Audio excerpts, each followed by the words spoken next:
guys, this is Rai and welcome ulit sa ating YouTube channel. Tanong ko lang guys, meron ba kayong bagong biling rice cooker? Pero nasira ka agad. So guys, subukan nyo to.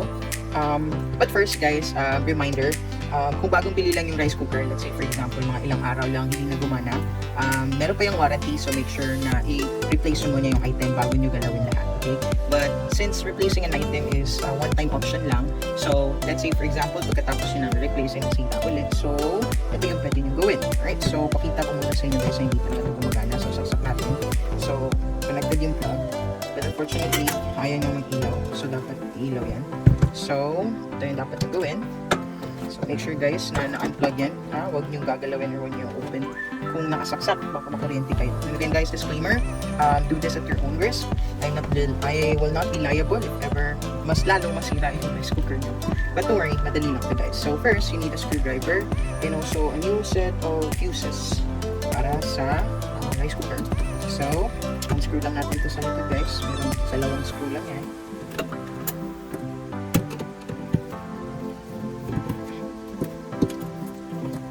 Okay, kung na-unscrew nyo na, open nyo lang to. Okay, so, yun na yung makikita niya sa loob guys. Now, normally kung meron kayong tester or kung alam nyo gumamit ng tester, mas mabuti para mas alam nyo.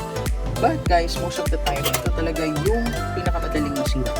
Itong fuse, which is ito yung papalitan natin.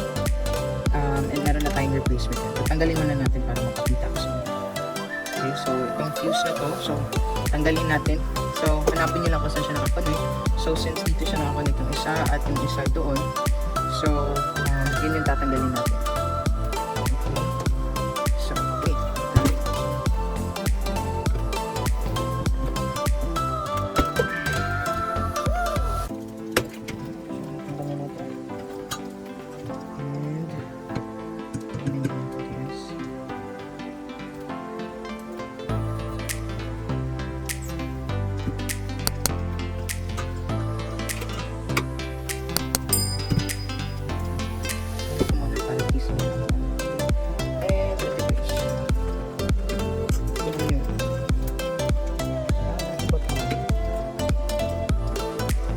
I'm just giving this as an example guys, kung yun nga lang yung parang abnormal yung rice cooker, kakabili lang tapos bigla masasira.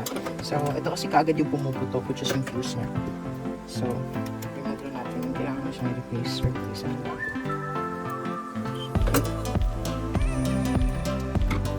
Ito na siya guys, so ito yung itsura ng ating fuse. So meron yung corresponding number, no?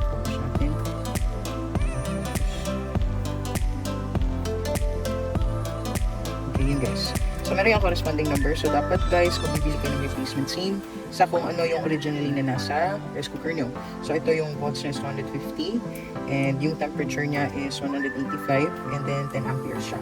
Meron kasi binibentang mga 20 or 15 but once again, since kung ano yung nakalagay sa rice cooker nyo, yun pa rin yung bilhin nyo. Okay? I will share the link below kung saan kayo pwede makakabili. So ngayon guys, gawin nyo is tanggalin nyo itong heat resistant nga. Sa bagong nabili nyo. So, ito yung bagong nabili.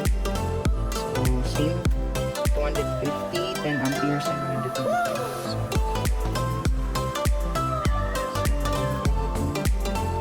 okay, so lagyan natin ulit itong heat resistant. So, ito. And, balik natin siya ng face.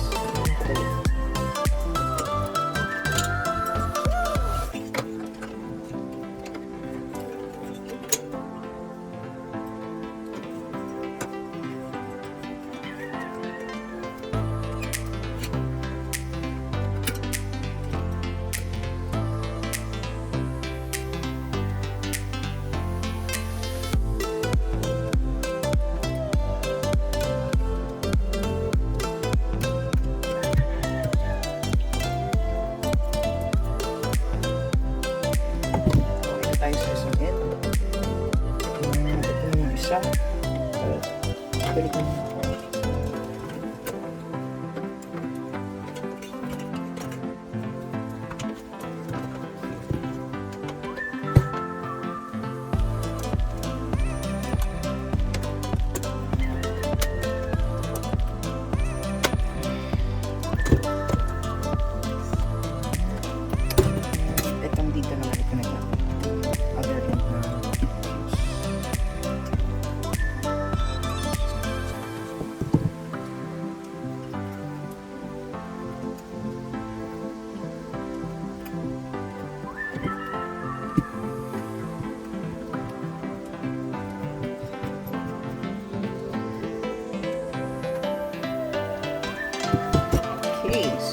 almost done guys. Gawin na lang natin is ayusin natin yung fuse and wires.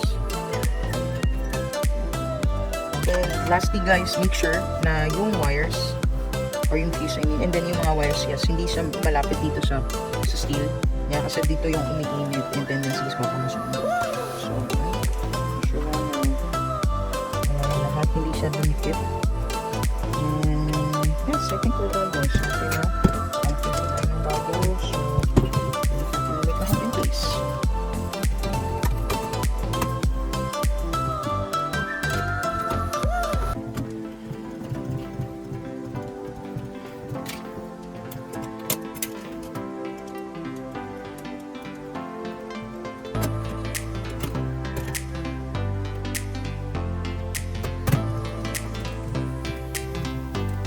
So, the most thrilling part. So, kung gagana ba talaga si rice cooker cube.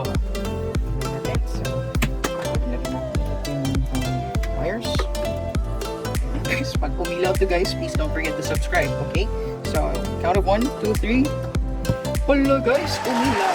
It is! Pwede na ulit tayong magluto.